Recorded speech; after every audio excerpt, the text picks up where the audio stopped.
Just so you know, I'm here.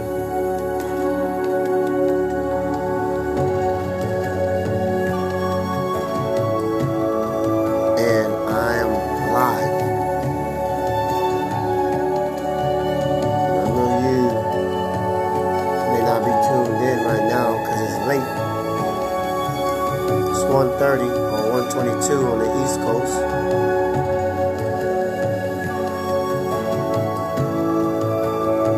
But I'm not here to wait for you to come on, as you'll catch this later. So I have a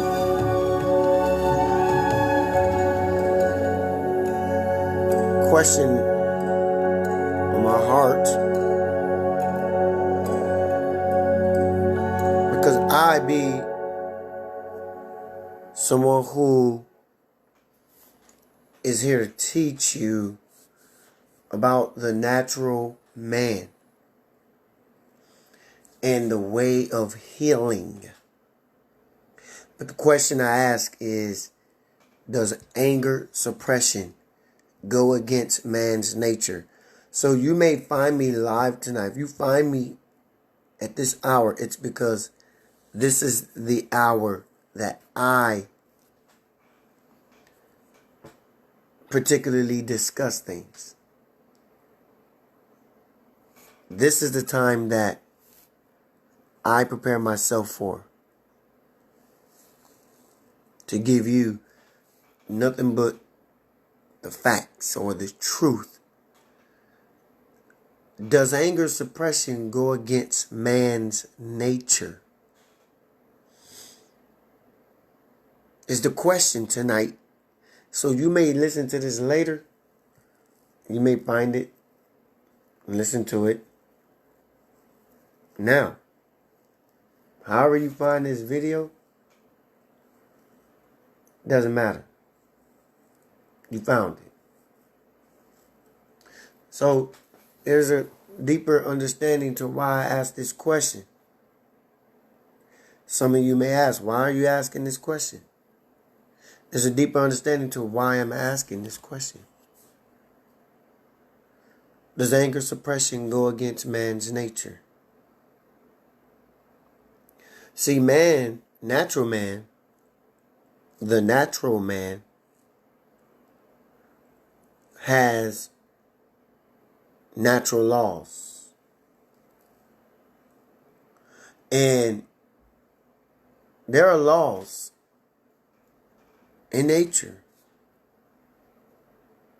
that if we don't govern ourselves by these laws in nature, we may find ourselves in the predicament where we are subsequently challenging each other because of the laws of man.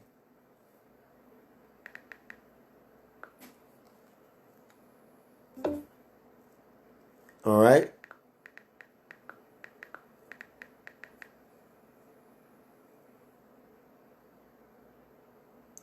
So subsequently, what we find ourselves doing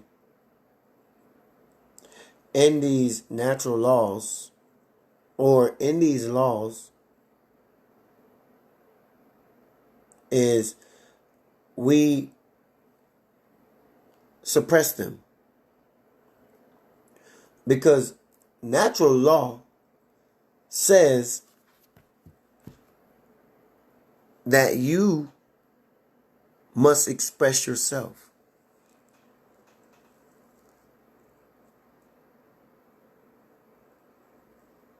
Okay? Natural law says that you must express yourself. And you want to express yourself, but you don't, and you can't, and you won't.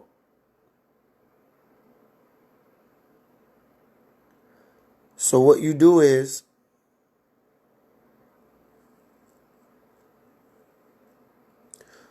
what you do is you run to the laws that you do understand, because man's law has these structures built around them.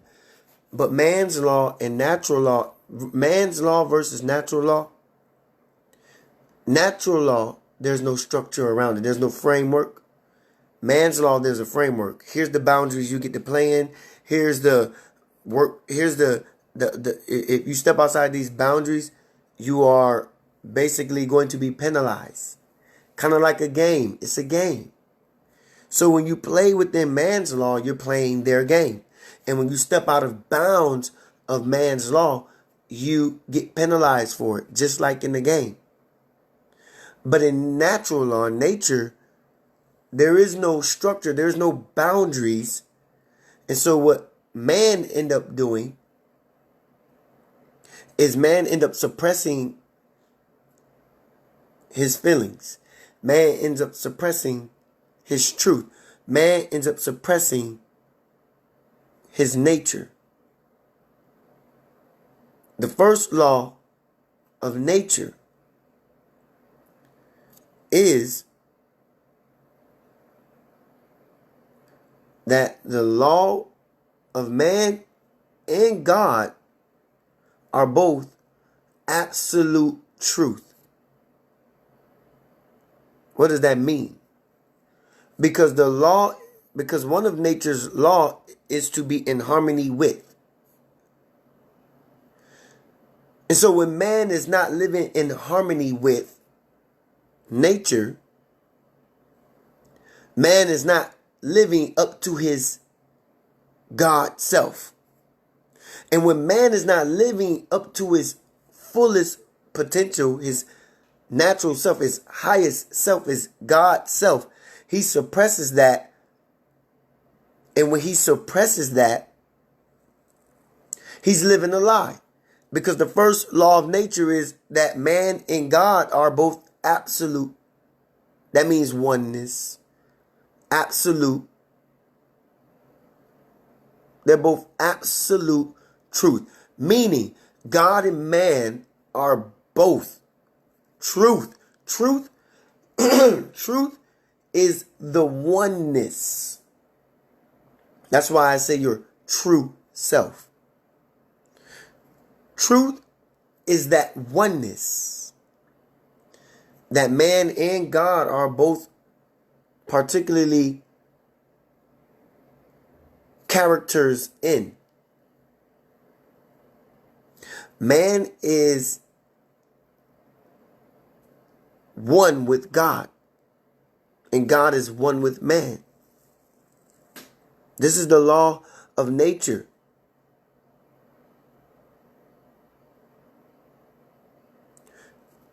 The second law of nature is that both man and God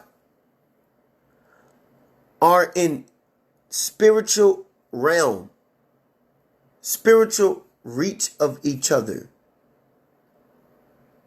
spiritual activation, spiritual divination. That man and God are in spiritual realm.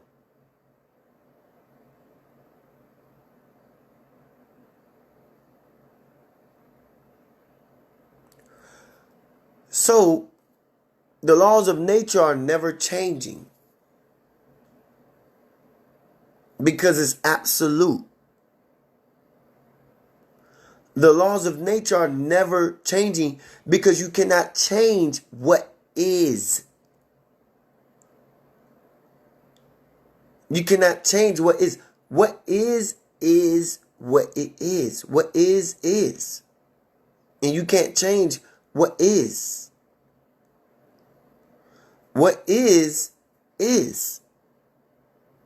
There's no changing what is. Because what is absolute. And what's absolute is truth. It doesn't move. It doesn't change. It doesn't waver. It doesn't falter. It doesn't sway. It doesn't go back and forth. What is is, and what is absolute, and what's absolute is truth. So when man is not living what is within his nature, because man and God are both what? In spiritual realm. Within each other, in spiritual realm together, in spiritual realm, in spiritual oneness. This is the second law of nature. That man and God are in spiritual realm. They're not separate of each other. So when man is not living his higher self, man is living by man's law and not natural law. When man is suppressing his feelings, men become angry. When man suppresses his truth, when man suppresses what is within his nature, man becomes filled with toxicity because it's unnatural. Anything unnatural is toxic. And if it's toxic, it's bad for your health. So there is no healing living within man's law. Because man's law is not designed for men to be healed within it.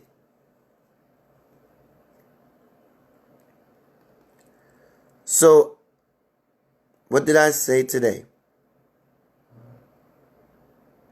I want you to read and listen to what I said.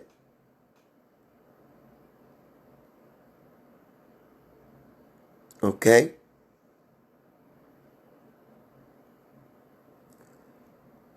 I want you to read and listen to what I said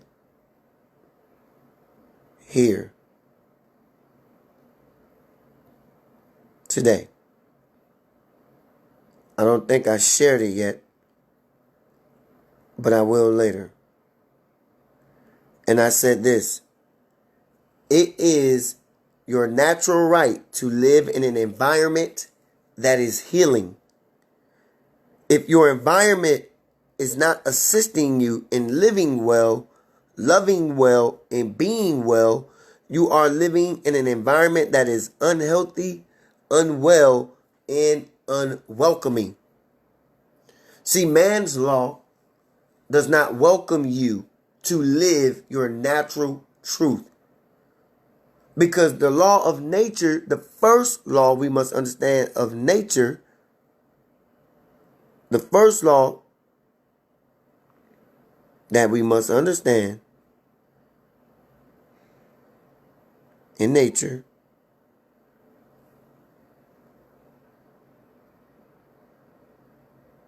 is, one second,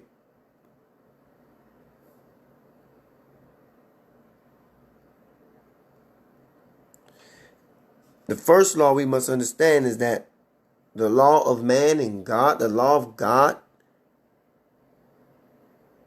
are both absolute truth. Second law we must understand is that man and God are in a spiritual realm. The third law we must understand is that the law is never changing. Nature, natural law is never changing. I asked the question, does anger suppression go against man's nature? What am I asking? I'm asking, do we live in the world? Let me give you the reason. Let me preface the reason for why I'm asking this. Because there's a phrase that's been going around a lot lately. They call it toxic masculinity. And it's been something that's been in my heart to speak about, toxic masculinity. And I have to ask, what the hell is toxic masculinity?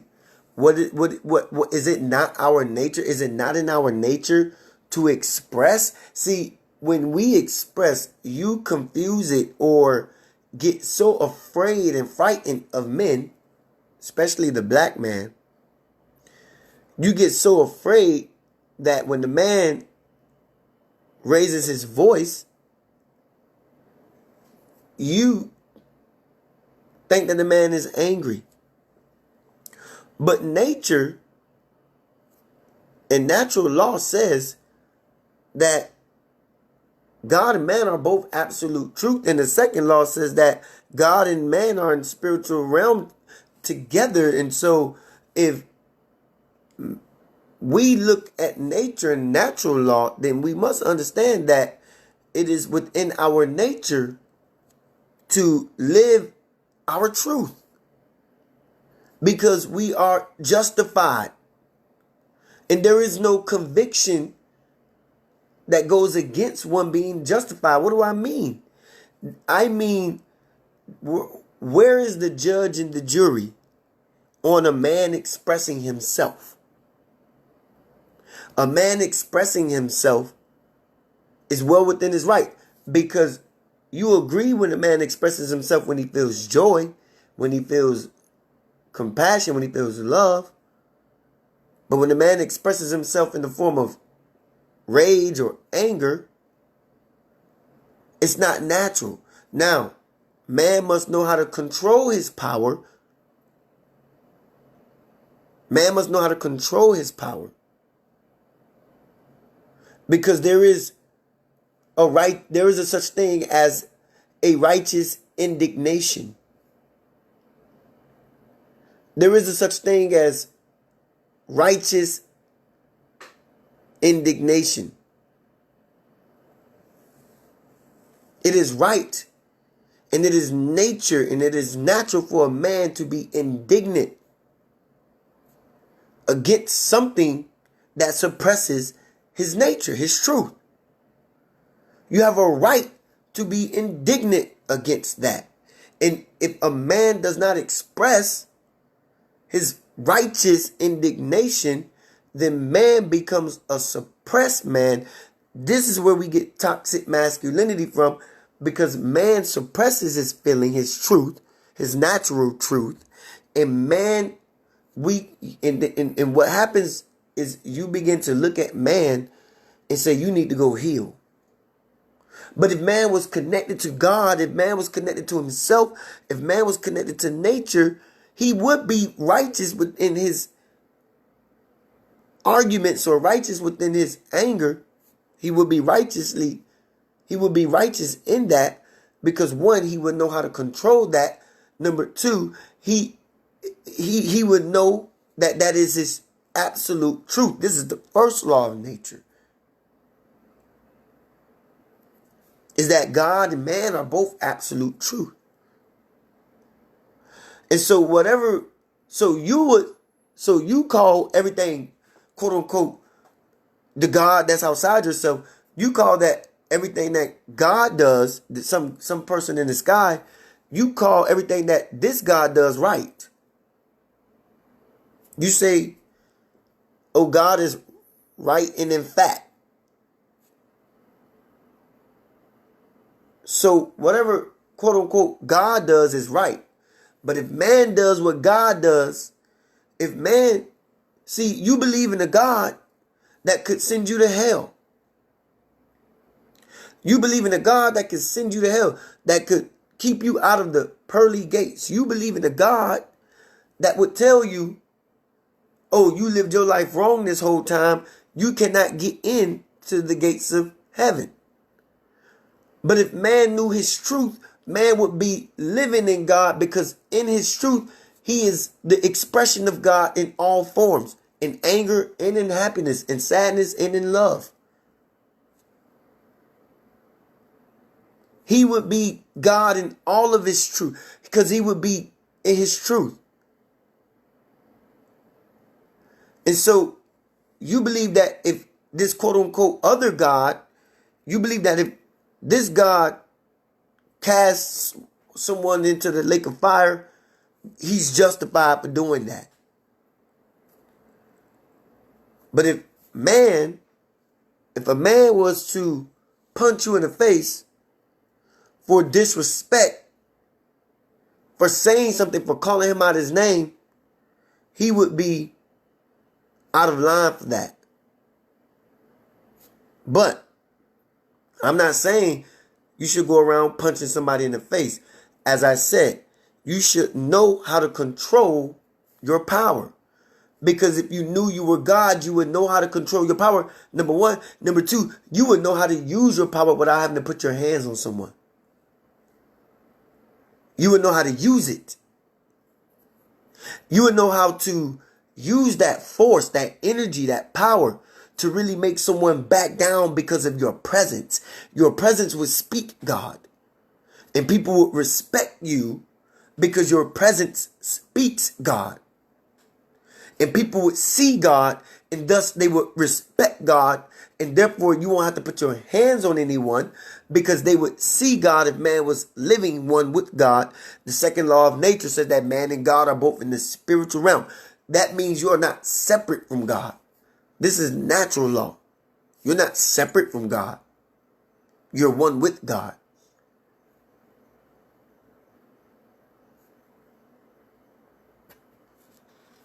You understand? God is, in the truth, is never changing.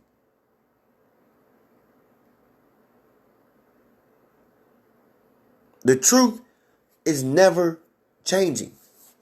So,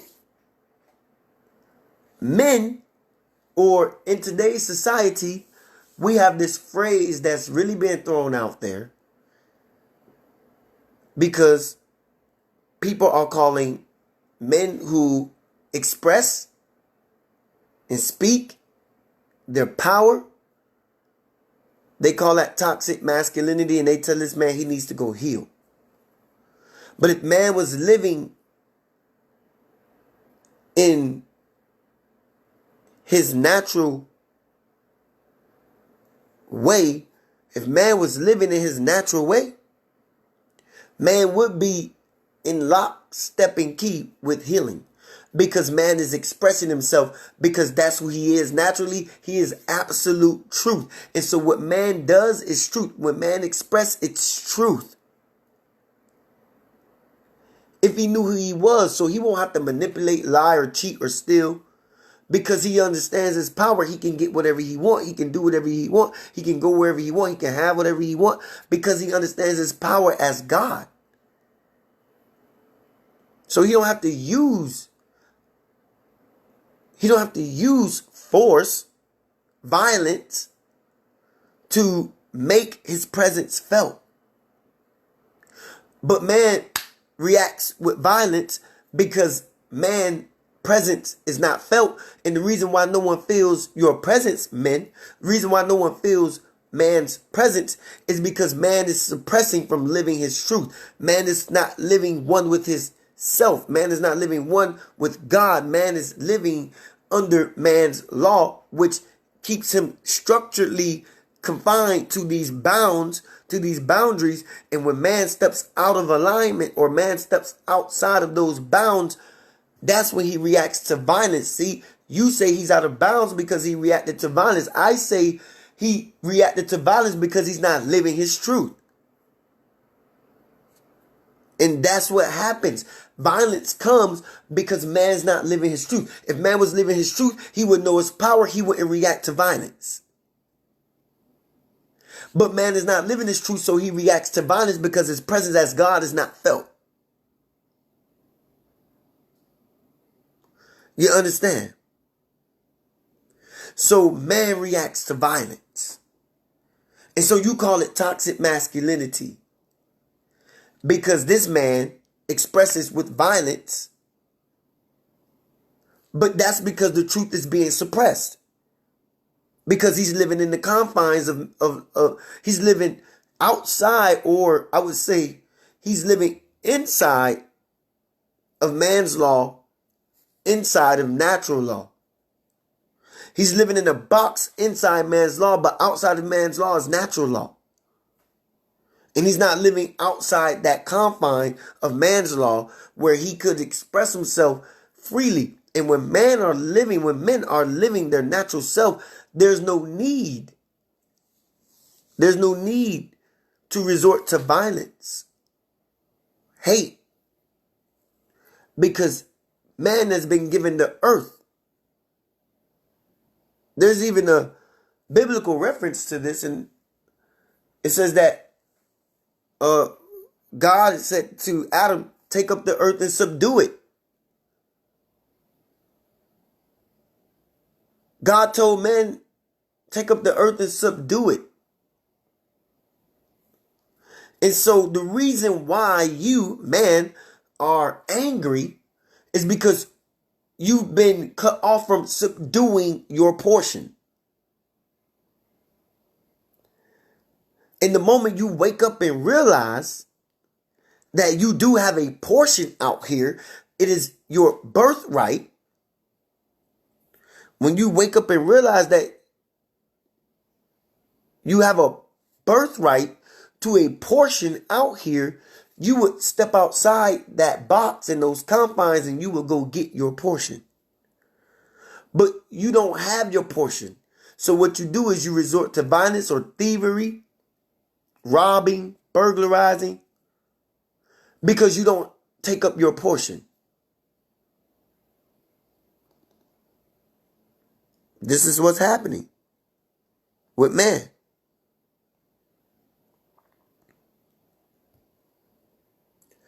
This is what's happening with man. Man is not taking up his portion that has been given to him by his natural birthright. So man begins to suppress. And this is where toxic masculinity is born.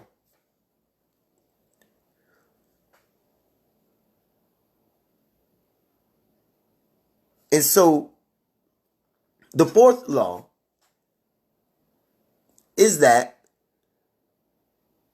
man and God exist throughout the universe. So when you wake up, man, and you realize that one, you are one with everything. Number two, that all is yours. Number three, you own nothing. You own no thing. You need to realize this, that you own no thing. And you should want to own no thing, because owning something is small. But when you look at man and God exist throughout the universe, and you say, I own no thing, now you own everything. Because to try and own something is you only owning something, a sum of something, a portion, a piece. But you own all things. But if we all woke up to this, we would all wake up and take up our portion. And we would freely give that portion, because we understand that it comes from an abundant source, that we don't lack anything. And this is what the law of God exists throughout the universe. This is what that means. Is that you own, that you have an abundance of everything. And if you give away what you have, you never lack. But you hold on to what you have because you believe you lack. There's no more abundant source. And so you're suppressing your bountiful gifts. You're suppressing your gifts that get you bountiful. And the gifts you're suppressing is your expression. The freedom to express freely your truth.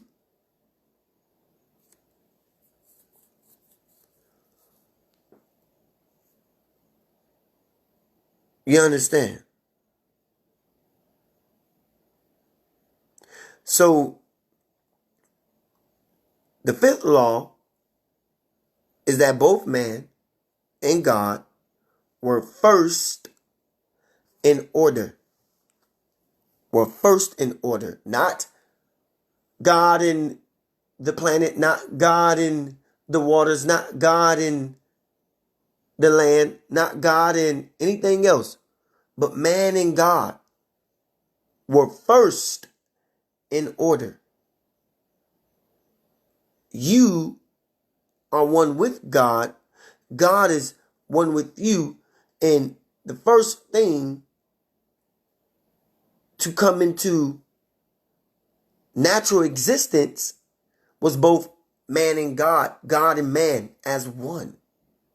Not God then man, God as man, man as God. The sixth law is that man and God cannot be added to or taken away from. You cannot add to what is truth, because truth is everlasting. Truth is existential. Truth is infinite. Truth is abundantly everywhere, surrounding, encompassing. Truth is infinite. Truth is everything. So you can't add to truth, because truth is. It will always be. It will always be as it is. You can't add to truth, because truth is as it was in the beginning, and truth is as it is in the beginning and as it is in the end. There is no path to truth and getting to it more and more and more to the degree where you feel like you're adding to it. No. When you get to the end of the road, truth will be there. When you're starting out, truth is there. Truth is at the beginning of the journey and at the ending of the journey. It's expansive. It's existential. It goes far beyond you. It goes far beyond you and comes back around to you. Both man and God, seventh law is both man and God are eternal. Man and God are eternal. So man is suppressing because he's limited with his mind, because he's been living within man's law. A limitation. There's a ceiling on man's law. And so when man doesn't realize that he's eternal, man will live with the time capsule on himself, or a time stamp. Man believes he has 80 to 90 years to live on this planet, not believing he's eternal. And so man fights, because man is living within man's law. And so man fights to get all he can while he's here, struggling, fighting to get all he can, because he feels like he's going to run out of time. But remember, the sixth law is you can't add to truth or take away from it. What's yours is yours in the beginning and at the end. What's yours is waiting on you as it is in the beginning and as it is in the end. What's yours is already yours. There is no adding to or taking away from it. But you try to add to what you don't know you already have. And so you find yourself wrestling with yourself, trying to fathom ideas of who you are and what you are to be in this life. You wrestle with trying to discover and uncover who you are and who you are to be in this life. And so you're racing against a clock.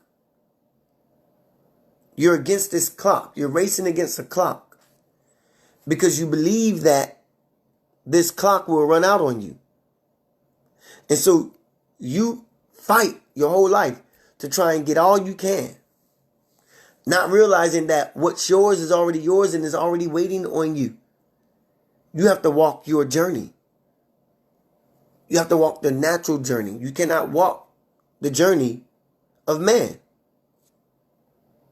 But when you wake up to truth in your natural self, you will know who you are as God, and you'll know what's that as God you already have. What does it say about the Fourth law, go back to the fourth law, that man and God exist throughout the universe. What's yours is yours in the beginning and at the end. It's already yours. There is no need to struggle all your life. And this is why men are living toxic. Because he's competing against his fellow man. Because this is it. Once again, I go back to the beginning. This is a game. You're playing within the limitations, the structures, and the confinements of man's law. And so you're playing a game. And so within this game, there is some rules you got to play by. And the rules that you're playing by, you're living by is fairness. But there is no fairness in nature. There's only truth in nature. It isn't fair that a lion eats a baby gazelle. According to you, it isn't fair that a baby zebra crosses the river full of crocodiles and gets attacked. According to you, it's not fair. But according to natural law, it's righteous. It's righteous. And man is not living righteous within himself. So man resorts to violence once again. Man resorts to taking once again, thieving once again, trying to add to once again, and fighting his whole life, trying to get something that's really not his, instead of living the natural way and knowing that if he lived the natural way, he don't need no thing, because he realized he has all things. And that is all his. That he's powerful. And so when you know you're God, you don't have to thieve. You don't have to rob. You don't have to steal. You don't have to kill. You don't have to destroy. Because you understand that the universe provides. It's an abundant realm that already has your portion for you. From the time you enter until the time you exit, there is a portion for you here already.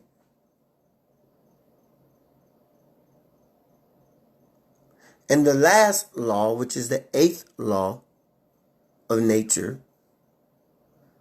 is that both man and God can be proved.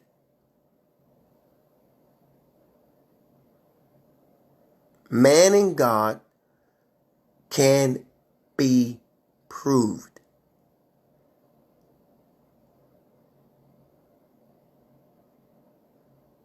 Okay? That means from the first law of nature to the eighth law of nature, let's look at that one again. Let's look at the first law, and then let's look at the last law. The first law is that man and God are both absolute truth. That's man being one with God, God being one with man. And that the eighth law says that both the laws of God and man can be proved. How do you know this? How do I know this? Because the first law says that man and God are absolute truth. So when you're looking at man, you're looking at God. When you're looking at God, you're looking at man. That's your proof. That's your proof. But you are not living as God.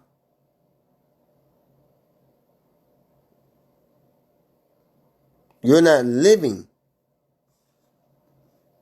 as who you're supposed to be. You're not living as God. So you suppress everything within yourself. Trying to understand life, so you fight with life, you struggle with life, because you're going against nature. You're going against truth. You're going against truth. That's why you don't have your portion. Because you're going against your truth. If you knew your truth, you would live your truth. So I go back to my question. Does anger suppression go against man's nature? Does anger suppression? Yes, it does. Anger suppression goes against man's nature. Is it man's right to be angry? Absolutely. But if man knew he was God, he wouldn't have to resort to violence, thieving, competition, comparison, if man knew who he was.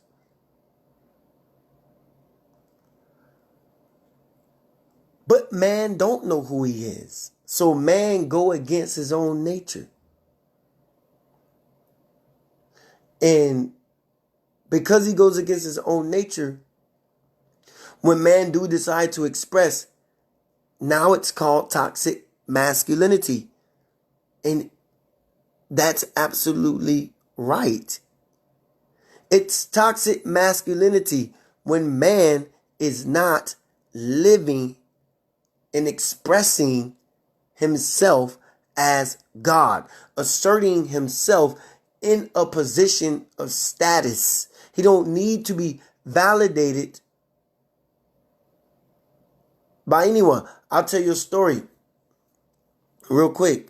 I watched this YouTube podcast show called I Am Athlete, and Chad Ochocinco, if you remember Chad Ochocinco, he's on this podcast. Chad Ochocinco is an NFL football player who played in the NFL. Chad Ochocinco did not get inducted into the Hall of Fame. And Chad Ochocinco created, whenever someone goes in, let me back up. Whenever someone, in the NFL, whenever someone goes into the Hall of Fame, the NFL Association, Hall of Fame Association, gives that player a gold jacket to symbolize that he is great. But Chad did this stunt on the football field one day, on the sidelines of the football field. You can YouTube this. Chad created his own gold jacket. And on the back of the jacket, he wrote, spray painted the word Hall of Fame. And you know what NFL talking heads and sports figures said about this? Oh, he's so disrespectful. On this podcast show, some of the other people on the show asked Chad, why did you do that? Chad said this, because I don't need to wait for them to validate me. And he also said this, and I don't need to be a part of their society. You see, he has asserted himself as God because he knows his truth. He's asserted himself in his own validation. He took up his own position and asserted himself in that position, saying, I don't need you to validate me. Living outside of the bounds, living out of bounds. They saw what he did as out of bounds. Hey, man, you're not supposed to do that. That's disrespectful to the league. It's disrespectful to the people in the Hall of Fame. It's disrespectful to the Hall of Fame Association. It's disrespectful to all the players that came before you. Chad said, screw you. I'm not waiting on you to validate me because I know who I am. I don't need to be accepted in your society. I know who I am. I validate myself as a legend.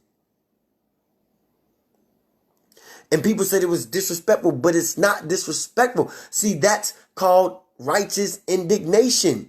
Chad has the right to step up, step out, and express himself outside of those bounds and validate himself. But you say he is wrong for that. I say that's righteous indignation. He's justified because he's doing naturally what he feels is his truth. He's righteous for doing what he did. He's righteous to be indignant against a society that makes him wait to be accepted by them. No, I don't need to wait. to be accepted by you. I'm accepted by me. And men like that live their truth. Men like that know who they are. Men like that don't wait to express themselves. Men like that, they don't hold anger in because they live their truth in the moment they feel it. They live their truth in the moment it needs to be expressed. And so he, as a man, naturally asserted himself in a position of validation, of acceptance of himself. He know who he is. He accepted himself. He didn't wait on anyone to validate him. But you, man, you live within these bounds. And so you put yourself in competition with others, waiting to see who's the better of the two. But if your component, if your competitor decided to stick his leg out and trip you, you would say he cheated. He cheated according to whose rule books? According to man's rule books? Because in nature doesn't recognize fairness. It doesn't recognize fairness. There is no fairness in nature. So if you and someone decided, hey, let's race for $1,000, and he stuck his leg out to trip you to win, in order to win the race, according to man's law books, he cheated. But according to natural law, nature law, he expressed himself.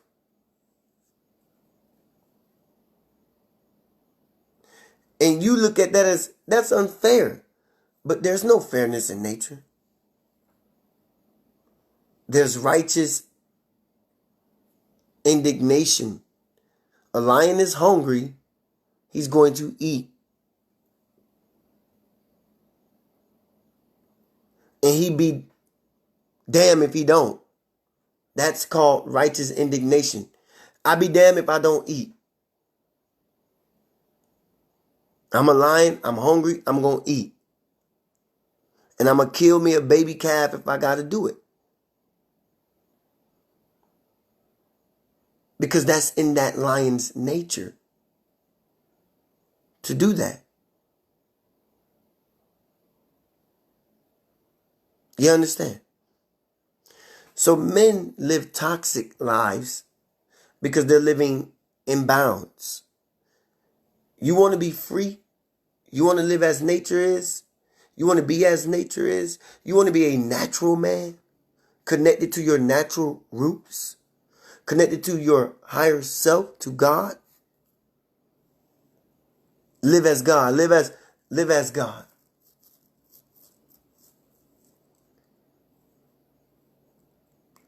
And all things will come to you, flow to you naturally. What's not yours, you don't have to go after, and you don't have to take it from anyone because it's not yours, but because you know that as God, you gave that person that.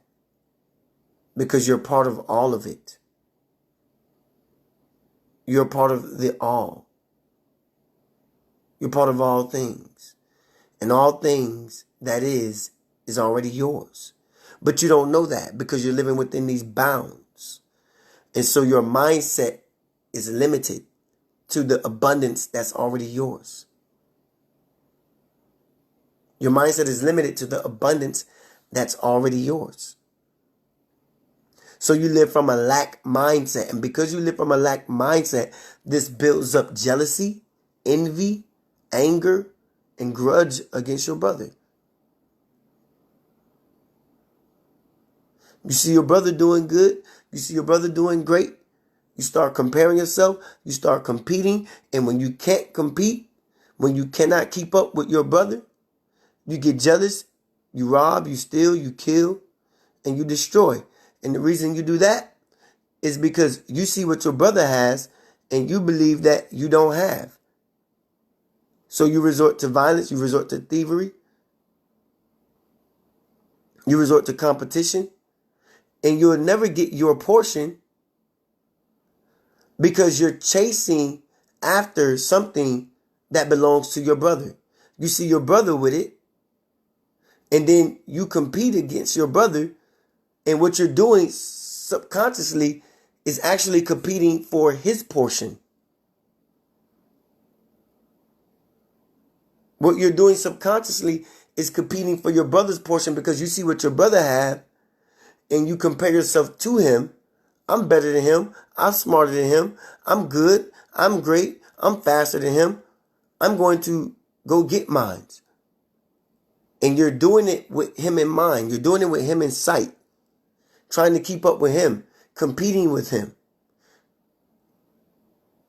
And what happens is you end up falling short every time because your brother will always beat you out because your brother is living his truth and taking up his portion.